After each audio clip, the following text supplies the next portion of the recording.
Once again, I'll welcome you all to KSOU, Department of Food Science and Nutrition. I'm here, Dr. C. Anita. Today's topic actually is carbohydrates. Before starting with the carbohydrates, I would like to give some introduction to the nutrients, and then I'll proceed with the carbohydrates. You all know a man is made up of what he eats. It is a common saying which you would have heard many a times. In literature, it means very simple, that is, what we eat and the habit as well as the role of food in our health. We know that food is a basic necessity of life, and during 19th and 20th century, scientists discovered a lot about food, especially in terms of its constituents and the role it plays in our health. Today, we are able to understand the individual functions of many food constituents, and these food constituents are nothing but the nutrients which are required by the body in various amounts and which are provided to us in different foods. Now, the nutrients are the constituents in food that must be supplied to the body in a proper amount to carry out the physiological functions so that it maintains optimum health. So that means to say, nutrients are substances obtained from food and it is used in the body to promote growth, maintenance, then wear and tear of the tissues. Now, the nutrients have been classified according to the amount that has been required. So it is the macronutrients and the micronutrients. Macronutrients will be carbohydrates, proteins, fats, and fiber, as well as water. And these are required in a larger quantity, while micronutrients are nothing but the vitamins and minerals which are required in a smaller quantity. Now, before, as I said, I would like to share some PPTs also. We know that in the market, if you just go, there are numerous or variety of foods that are available to us. It will be very difficult for us to choose what is required. So for this reason, the foods or the various types of food that are available have been divided or probably classified, and we call that as a food group. Now, this food group it has been classified according to different ways. One such classification is the classification based on their function. Foods have been divided into three classifications. That is the energy rich foods which give us energy. They are mainly the carbohydrates and the fat containing foods. And the next one is the bodybuilding foods, which is being got by the proteins. And the other one, that is the last one, is the protective foods. So these protective foods are nothing but which supplies us vitamins and minerals. So that is how it has been classified based on the functions. Now, the other way in which it has been classified is according to the nutrients that has been present in each foodstuffs. So accordingly, we have got 5 food groups and their nutrients are also there. So the first group is the cereals, millet and their products. And the major nutrient that comes from this group is the energy, carbohydrate, protein, and invisible fat is always there. Then we have to a certain extent the micronutrients also. That is the vitamins and minerals. Then the next one is the pulses and legumes. Now these pulses and legumes are again energy giving food itself. But apart from that, it has got proteins and the other nutrients as we have seen in the first group, that is cereals and millets, wherein we have got invisible fat and the micronutrients, that is to a certain extent the B complex vitamins as well as some of the minerals. Now the third group is from the animal product, that is milk and milk product, meat, fish and poultry, which provides us proteins, fats and micronutrients. The next one is the fruits and vegetables. These are exclusively for the micronutrients, that is, they supply more of the vitamins and minerals.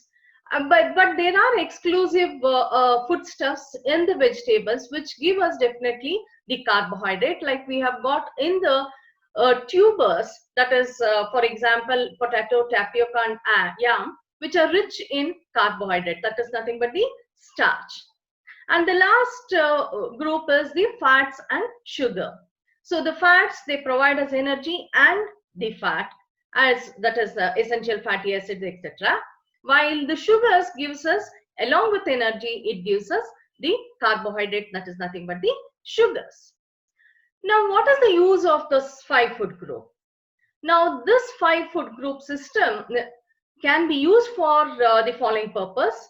It helps in providing information about the foods that are available and the foods that has been grouped together, along with, of course, the nutrient content, and which helps us to plan a balanced diet.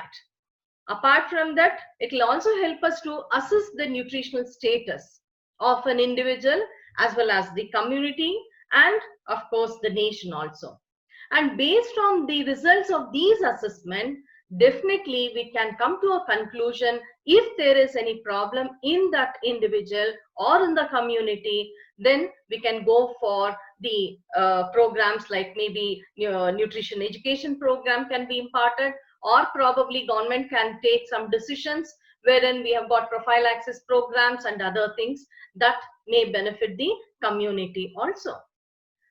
Now, why this nutrients are emphasized?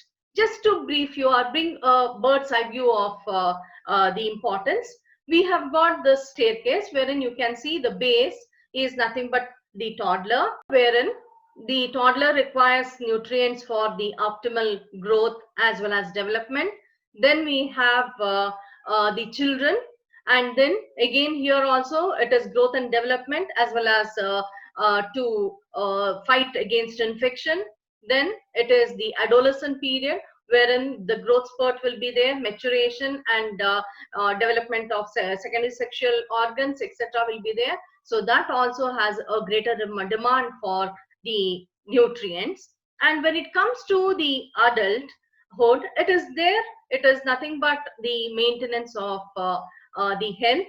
So wear and tear of the tissues. So as probably supporting for the pregnancy, during the pregnancy and lactation, nutrition adequacy is very essential. Then apart from that, if you go to the last stage, that is the elderly or the geriatric, there it is for the physical well-being or the activeness that is very essential in the old age. So we need the nutrients. So that is why it has been required. Now, how do we require these things? What do we call it as? How do you plan it? So probably the next step is you should know about the balanced diet. So what is balanced diet? Balanced diet is, I think I'm showing you some slides wherein we always talk about the balanced diet. We are just talking what is the diet required, what should not be included, etc.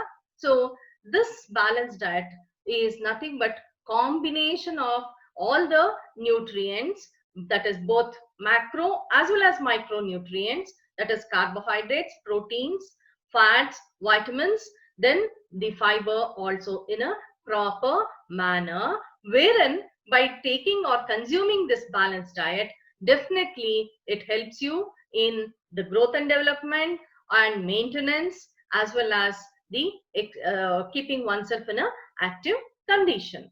So that means to say, the balanced diet is nothing but a diet which one provides all the nutrients in a required and proper proportion. And apart from this, balanced diet also should provide us the non-nutrient components, that is the dietary fiber, Then we have got the antioxidants as well as phytochemicals. Then the antioxidants, you know, it is vitamin C, vitamin E, beta carotene, etc. And the phytochemicals are also very important. Now, it is not just the, we should know about the balanced diet, but each nutrient have been recommended based on the evidence-based experiments that has been done. And based on that, they have arrived to some conclusion about how much should be allotted or how much should be consumed by each age group, sex-wise, then activity-wise, and also the physiological conditions where that is the during pregnancy and lactation, what should be given. So that we call it as the recommended dietary allowance, and this recommended dietary allowance is being formulated for each nutrient, and that is how we have to consider. Probably to if you don't consume this, now you know that you have learned about what are the foods that can be included in your diet based on the food groups. Then we know what is balanced diet, and then we know the recommended dietary allowance of each nutrient. So if it is not being consumed in a proper manner, definitely it will end up in malnutrition, wherein we say that it is nothing but imbalance between the supply of nutrients as well as energy and the body demand. And probably there can be two ways in which we talk about malnutrition. That is, one can be undernourishment, or the other one can be overnutrition. So undernourishment, it is weight, low weight, etc. will be there, and overnutrition can result in overweight and obesity, etc. So both the ways it can be, it can probably affect. Now this energy, what we call it as, is also a major component which provides us or supplies energy, that is, or fuel that has been required by the body to perform all the physiological as well as physical functions. And the major components which supply these this energy is nothing but the carbohydrate, proteins and fats, which are also referred to as the proximate principles. Carbohydrate provides around 50% of the diet should comprise of carbohydrate, because the energy is around 60% contributed by the carbohydrate. Then we have got the proteins, and we have got the fats also, which range between 10 to 15 and 10 to 20 in both the proteins as well as the fat content. So that is how it has been distributed. Now let us come to the carbohydrates. Now carbohydrates, you know, they are the sugars, starches and fibers found in fruits, grains, vegetables and milk products. And carbohydrates are from plants, which provides a substantial proportion of energy in most human diets. Carbohydrates have been traditionally regarded as a simple energy source, but they are now recognized as an important food component.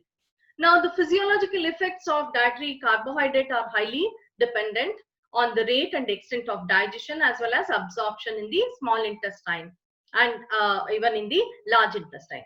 So if you define carbohydrates, carbohydrates are nothing but the polyhydroxyaldehydes or the ketones and their derivatives, which has a formula of CHO in the ratio of 1:2:1 respectively. And some of the carbohydrates may contain nitrogen, phosphorus as well as sulfur also.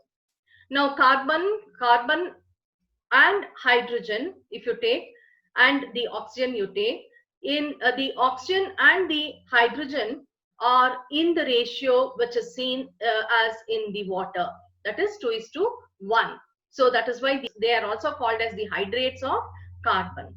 The suffix which is there, hydrate, that means it is nothing but the hydrates of carbon. Now coming to the classification. So let us move on to the classification. You can see the carbohydrates have been classified.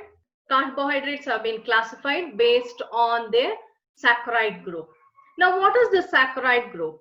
Now, carbohydrates, when it is hydrolyzed or digestion is being done, the ultimate product which it gives is nothing but the saccharide group. Now, based on the saccharide groups, the carbohydrates are being classified as monosaccharide. That means only one saccharide group is there. Then disaccharide is more than one, that is 2 or more than 2. Then we have got the polysaccharide, which is more than 10 saccharide groups. Now, in the monosaccharide, we have got glucose, fructose, galactose, and xylose. In disaccharides, we have got sucrose, lactose, and maltose. And polysaccharides are sometimes referred to as insoluble or soluble carbohydrate, which are in the form of starch, glycogen, gums, and mucilage. Then we have got cellulose as well as cellulose and the pectin. Now, I'll just discuss about each of these monosaccharides, disaccharides, and the polysaccharides. Let us start with the glucose. Now, glucose is the most widely distributed monosaccharide in nature, and although it is seldom consumed in the monosaccharide form, glucose is also referred to as dextrose or the grape sugar or the corn sugar.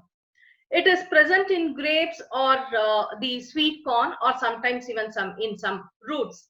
And the characteristics of this glucose is they are crystalline, white in color, which is easily soluble in water, and it is the sweetest of all. So it is very sweet in nature. Physiologically, it is most important sugar, end product of disaccharide or the polysaccharide after the digestion. Now, next is the fructose. Fructose is present in free sugar in fruits, vegetables, and honey. It is also referred to as the fruit sugar, and it is sweetest of all the sugars. More than glucose, fructose sugar is very sweet in nature, and it is soluble in water but does not crystallize. So, honey is the richest source, containing 30 to 40% of fructose. And on hydrolysis, it is the end product of sugar hydrolysis, and fruit contains around 1 to 7% of the fructose. Now, the galactose is rarely free in nature. Most dietary galactose is produced from lactose, that is the milk sugar, what we say, by hydrolysis during digestion process. And galactose is not present in the free state in nature. It is a component of lactose, and lactose on hydrolysis yields 50% glucose and 50% galactose. Now, let us come to the disaccharides. As I said, it is 2 monosaccharides. Combination of 2 monosaccharides will give us disaccharides. They are also, again, the nature itself, we know that the monosaccharides are soluble in water. They are sometimes crystallizable also and sweet in taste, and they split into simple sugars on hydrolysis. So the first one is sucrose. Sucrose is a disaccharide, combination of glucose and fructose, and it is present in the sugarcane and sugar beet also. The sugar which we use on the table is 99% pure sucrose and is the major dietary source of this disaccharide. Although it is naturally present in many fruits and vegetables, sucrose is common sugar that is available commercially, and it is the inward sugar, what we say. And sucrose on condensation, as I said, will yield 1 molecule of glucose and 1 molecule of fructose. Now, coming to the next disaccharide, it is the maltose. It is a product of the hydrolysis of starch, and it is present in malted, that is sprouted wheat or barley, for which malt extract is produced commercially also. Now, the maltose or the malt sugar is not found free in nature, and it is, as I said, a combination of 2 molecules of glucose. The third one is the lactose. As I told previously, it is a disaccharide, combination of 1 molecule of glucose and 1 molecule of galactose, that is present naturally only in milk and milk product. lactose or the milk sugar is not present free in nature, and cow's milk contains around 5%, while human milk contains around 6.8%. It is easily digestible and less sweet and less soluble than the other sugars. Now coming to the last one, that is the polysaccharides. The polysaccharides include, the first major one is the starch. The starch is a main storage polysaccharide that is present in the plants. While glucose is stored as a glycogen in the muscle and liver of the animals, including human beings, this starch is found in the plant products. Now, the starch consists of two types of polysaccharide, that is amylose and amylopectin. Amylose is a long unbranched chain of glucose units, while amylopectin is a much larger and is highly branched polymer. So these two are in combination within the starch molecule. Now next one is the glycogen. As I said, glycogen, we don't have a plant source of glycogen. It is when the animal is slaughtered, the small amount of glycogen in the body is quickly degraded and has practically disappeared by the time the meat reaches to the consumer's table. However, we call it as the animal starch, and I said it is stored in liver and muscles. Around 350 grams of carbohydrate is stored in the body as glycogen. Coming to the next polysaccharide, it is the cellulose. Cellulose is a straight chain polymer of glucose, and it consists of a cell wall, constitutes of the cell walls of the plants. It is not attacked by the digestive enzymes of human. That means to say, there is no digestive enzyme to digest the cellulose. Although it has got physiological significance, it is not soluble in water. It is insoluble and doesn't digest easily.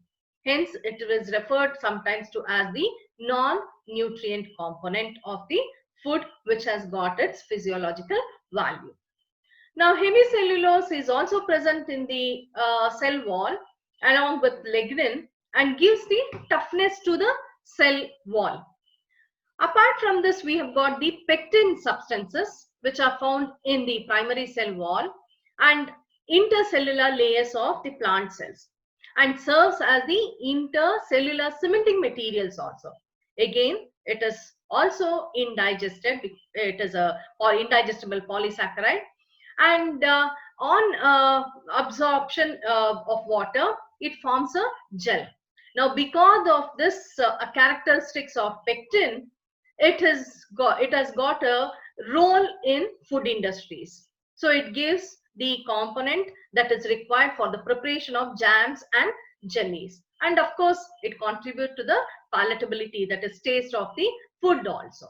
Then apart from that, we have got a highly branched polymer, that is gums, and then we have got mucilage that are found in the endosperm of seeds, which are non-soluble in the water. Now, as I said, based on the gastrointestinal enzymes that are present and the digestibility, these polysaccharides are divided as digestive or available carbohydrates or non-digestive or unavailable carbohydrates. So digestive or available carbohydrates are nothing but the monosaccharides and disaccharides, and polysaccharides, to a certain extent, it is the starch which is soluble in water. Non-digestible or non-available carbohydrates are nothing but the oligosaccharides which we have got. It can be again cellulose, hemicellulose, pectins, which we refer it to as dietary fiber now, is the non-digestible components or non-digestible type of carbohydrates. Now let us come to the functions. Important function of the carbohydrate, I said, is the energy. It is a source of energy. As I said, 1 gram of carbohydrate gives us 4 kilocalories of energy. So, and apart from that, it is the major source of energy in our diet also. That means to say, if you just analyze the whole day's diet, we have got, since you know now the food groups also, you can just analyze your day's diet. Whole day, more of carbohydrate foodstuffs, that is coming from the cereals and cereal products or the millets, which has been included in our whole day's diet, which provides us around 60 to 70% of the energy that is required by the body. Now, apart from the energy function, it also is very helpful, and it helps in the normal functioning of the brain, then the heart muscles especially, which are the vital organs. Now, apart from this, we have got one important function, that is the protein sparing action of the carbohydrate. Now, what is this protein sparing action of the carbohydrates? Now, probably in the next class, you'll be learning the importance of proteins and its function. However, this protein has got its own exclusive function to perform. So, even though it provides the same kilocalories of energy, that is 1 gram of proteins provides us 4 kilocalories itself, this protein cannot be completely utilized as a source of energy because it has got other important functions. So that is why this part of the work of this protein will be carried by the carbohydrates. Now, what does this carbohydrate do is, whatever the energy that has to be provided by the proteins will be taken care by the carbohydrate itself. That is, see, as I said, 60% of the total energy that has been required will be provided by the carbohydrate, and it spares the proteins to perform its important other functions, and that is why we call these as the carbohydrates, that is protein sparing effect. Next important function is the oxidation of the fat. Now, for oxidation of the fat to produce normally, certain amount of carbohydrate is necessary. If the diet is deficient in carbohydrate, so probably the lipid metabolism will be taken care in a faster manner, and the intermediate products accumulate in the body, resulting in acidosis or the ketosis, as carbohydrate is required for oxidation of those intermediate products also.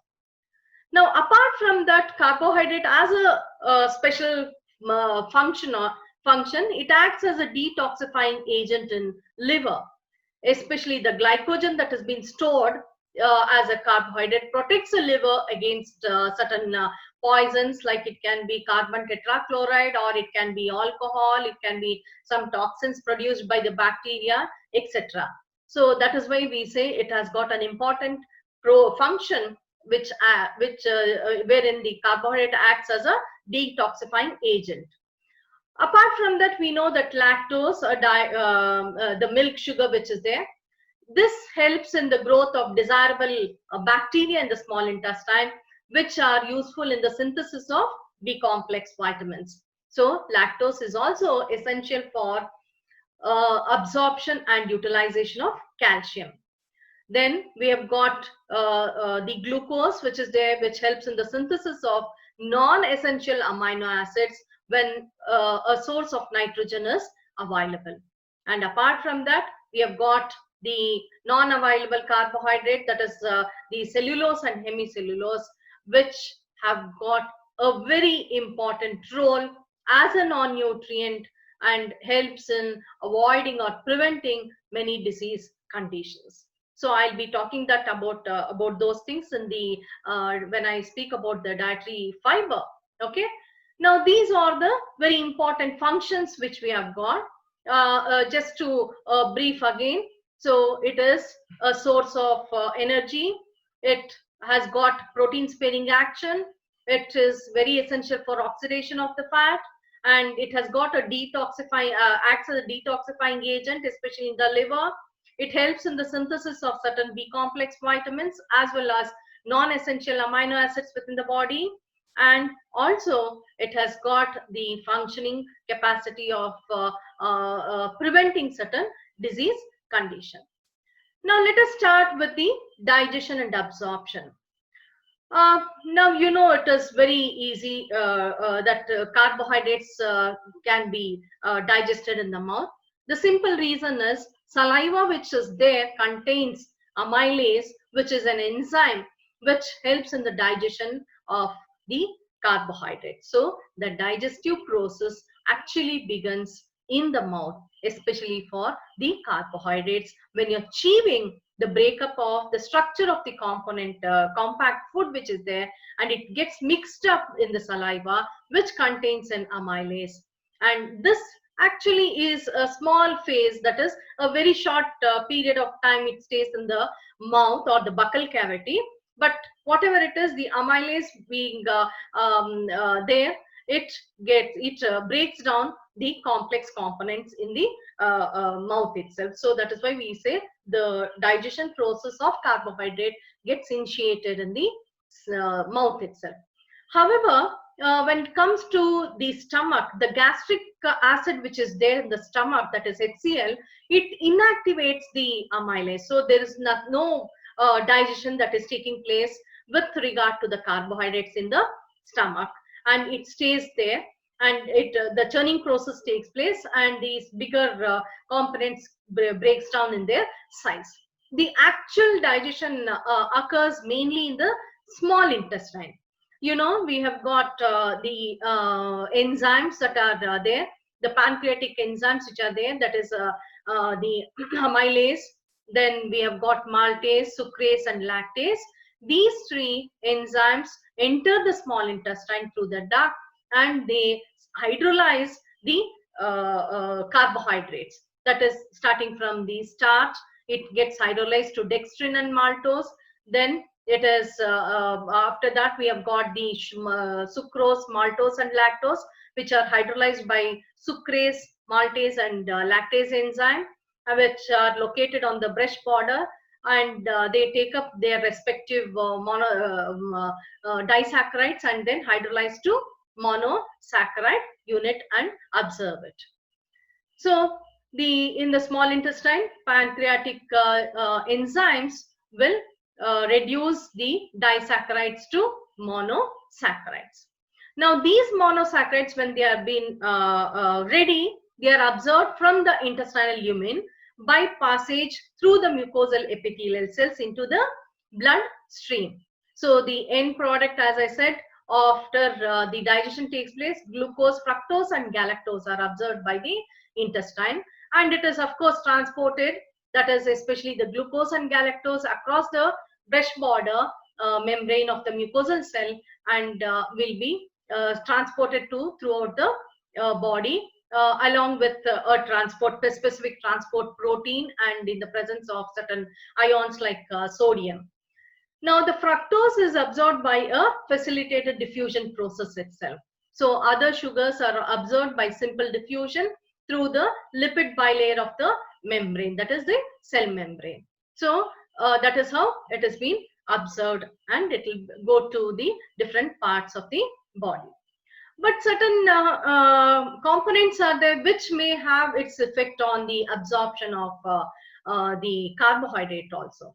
That is, for example, the normal endocrine activity, how it is, then the functions of the pituitary or the thyroid or the adrenal cortex. So depending upon their normal activity, if they are active, healthy active is there, then the absorption will be normal. Otherwise, there will be some problem in the absorption, or it will be affected.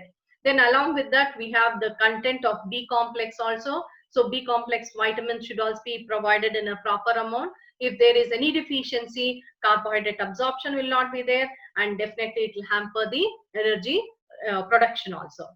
As well as the rate at which carbohydrate enters the small intestine, which in turn is dependent on the functioning of the gastrointestinal tract. That also you have to always remember. And of course, the type of food mixture that is present influences the degree of computation for absorptive sites and availability of the carrier transport system also.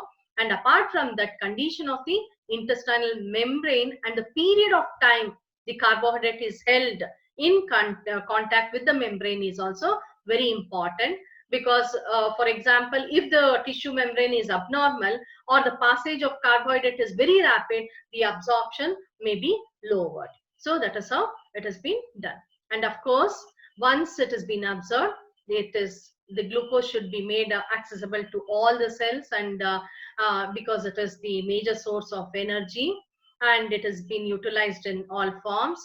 So it will be stored, and the stored form is ATP, and it is in the mitochondria, the glucose that has been stored. Now coming to the food sources, we have the dietary source of carbohydrate. As I said, cereals and millets, like it starts from rice and ragi, wheat, etc. They are rich source of carbohydrates. So it is around 60 to 80 grams of carbohydrate per 100 grams. Then we have got the pulses and legumes, which are almost equal to the cereals and cereal products. And apart from that, oil seeds and nuts are there. Then we have got sugar cane and jaggery, which are also almost about 80 to 100% of carbohydrates are present. And apart from this, in the vegetable, as I said in the beginning, we have got the tubers which are there, like tapioca, yam and potato. They are the excellent source of the carbohydrates. And we have the fruits, that is banana is also a good source of carbohydrate, which contains both the soluble as well as insoluble, that is the dietary fiber is also present in the banana of the plant. Now coming to the dietary fiber. This is very important.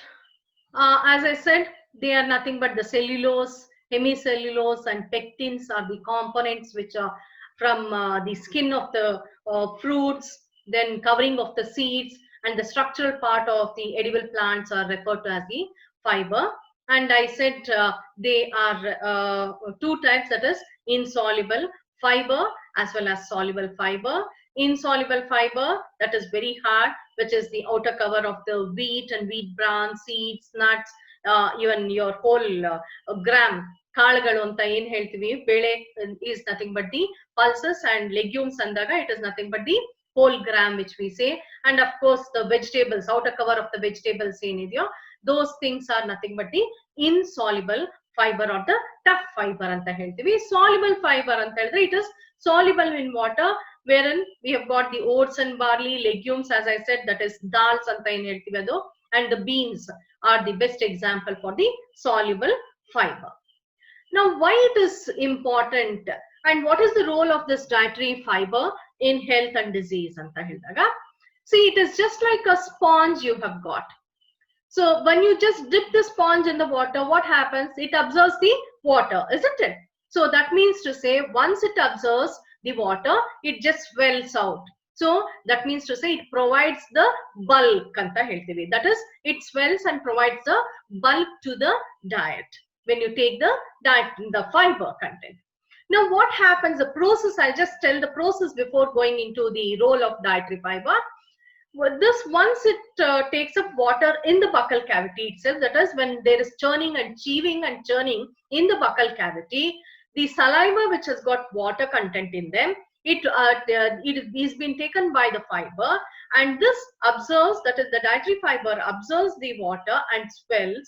And along with that, since you know much of the carbohydrates, other carbohydrates are soluble in water, they also get into the sponge-like thing, that is the mesh-like appearance of the dietary fiber. And along with them, even the fat content also gains its entry. Now it becomes bulky and it forms a bolus, a ball-like structure is formed, and it goes into the stomach and then to the small intestine. Now the process of digestion takes place, and you know the dietary fiber is insoluble and it doesn't have any enzymes at all, so for digestion, so in the human body, so it just remains like that only.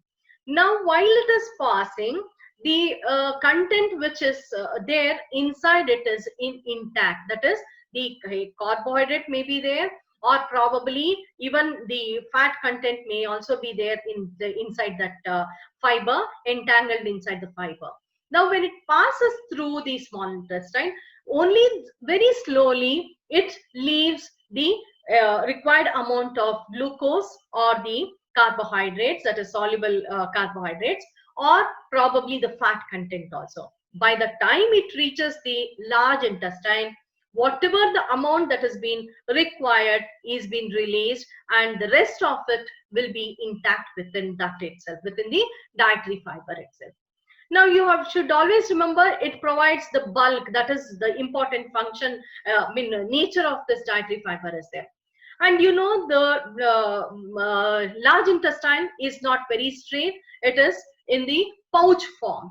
Now this pouch form is nothing but, that is when the peristaltic mode action takes place, there is the pushing of the pouch, that is the pouch squeezes, one pouch squeezes, and the content of that in that area gets squeezed, pushed to the next pouch. So the movement of the content which is there in the large intestine, that is the remaining part, that is leftover unwanted waste materials which comes to the large intestine, where there is no absorption except for some amount of water content over there, no other components will be there, and it is the end product, because digestion will already be completed in the small intestine itself. So here when it enters the large intestine, it is nothing but the waste materials that may be there, or the digested the product of digestion may be there. So that is what will be remaining. So you need to in the small intestine, it gets held up. Okay. Now in the large intestine, it starts moving from one pouch to other pouch, and the bulk which is there will occupy the whole pouch, so that when it squeezes, it just gets easily pushed and then enters, or it lands up in the colon and then gets eliminated easily. So that is the work of the dietary fiber. Suppose, just think, if the dietary fiber is not consumed at all, or is not in a satisfactory manner, then naturally what happens is, in the buccal cavity, the digestive system, digestion that is taking place from the mouth, it starts when it enters into the small intestine, excess amount of the nutrients, that it can be the carbohydrates or it can be the fat content, gets entry, that is gets digested and gains its entry into the body system. That is, maximum amount will be absorbed over there, or more than what is required can be absorbed over there, and remaining part, there is no bulk at all, since there is no much of the fiber over there. So bulk, that is the consistency or the bulk will not be there, because even the water will not be there. It will be absorbed in the small intestine itself. So naturally what happens is, when it comes to the large intestine, it will be small in its volume, or in its the bulkiness. It will be very small, and it will be very difficult. Even the peristaltic movement cannot push the content from one pouch to the other pouch. So it remains for a longer period of time until the content, that is, it gets completed, that is, it becomes more bigger in bulk, and then it can be easily pushed from one pouch to the other pouch. That is one thing. And so what happens here is, it will be like we are unable to stop or prevent the carbohydrate absorption, which is in a higher manner. That means to say, we are giving way to maybe diabetic. And apart from that, we have got the fat content also. The fat content that is there in excess amount can be leading to, or can lead to, overweight and obesity, as well as maybe to a certain extent cardiovascular disorder. So that is there. These two are very important over there. So the bulk is not there, and it stays in one place for a longer period of time. So because of its staying in a longer period of time, especially in the colon, then what happens is it starts getting fermented. You know, sometimes if you just put the kitchen waste which is there in one place, it starts degradation starts, isn't it? That is, fermentation takes place, and as a result of fermentation, what happens is it gets deteriorated and toxic substances will be formed. So because of this toxicity, what happens is the colon, that is the inner layer of colon, gets damaged, and there are chances of getting colon cancer also. So that means to say, without dietary fiber, you cannot prevent cardiovascular disorder, or you cannot prevent diabetes, or even the colon cancer. That is, otherwise what I say is, if the dietary fiber is there, you can avoid constipation, because water absorption is there and it becomes very soft, and the movement, that bowel movement, will be very easy. So you're avoiding constipation, then the diabetes, as well as cardiovascular disorders, plus the colon cancer. So these are the very important role that dietary fiber plays in the human health. Now, how much is recommended is probably a normal, well-balanced diet, which includes the vegetables and fruits in our daily diet. Definitely will have not only fruits and vegetables, even the grams and the millets, etc. has got good amount of dietary fiber. So it has got a sufficient amount. So there is actually no recommendation for this dietary fiber, but we say that a well-balanced diet definitely provides what amount of dietary fiber is required in the day's diet.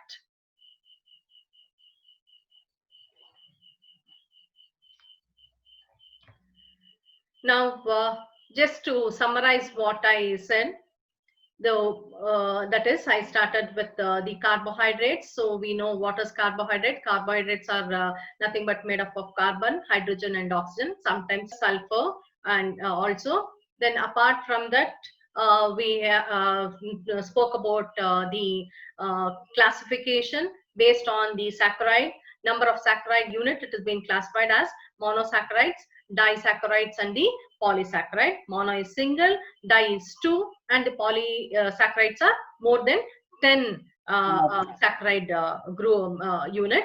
Then apart from that, we spoke about the functions of the carbohydrate, wherein apart from its energy as an energy source, it is very important detoxifying agent. It also has got the ability to synthesize many nutrients like non-essential amino acids, or even certain amount types of the B complex vitamins also. Then we have got its essentiality in the oxidation of fat. Then apart from that, dietary fiber, which is there, which is referred to as the insoluble component, that is present, insoluble type of carbohydrate that is in the polysaccharide, has got a health benefit wherein it prevents constipation. It has got the ability to prevent diabetes as well as the cardiovascular disorder. And apart from that, the colon cancer can also be prevented by the bulk and its nature of absorption of water and holding capacity which is there in the dietary fiber. Thank you, student. I think we have discussed in the carbohydrate completely, and hope it has been benefited to you. So any queries are there, you can just ask me now. I think since 5 minutes is there, you can just... Ma'am? Yes, yes. From this chapter, the question one by one, you can ask one by one. Yeah. Hello, ma'am. Yeah, hello, tell me. I'm ma'am. Can you hear me? I can hear you. Hello? Hello, ma'am. Can you hear me? Yeah, definitely I can hear you. Ma'am, from this chapter, what are the questions asked in the exam, theory exam? Carbohydrate is a major nutrient, so major questions definitely will be there. like probably dietary fiber, function of dietary fiber, and the function of carbohydrates. Okay, ma'am. Yeah.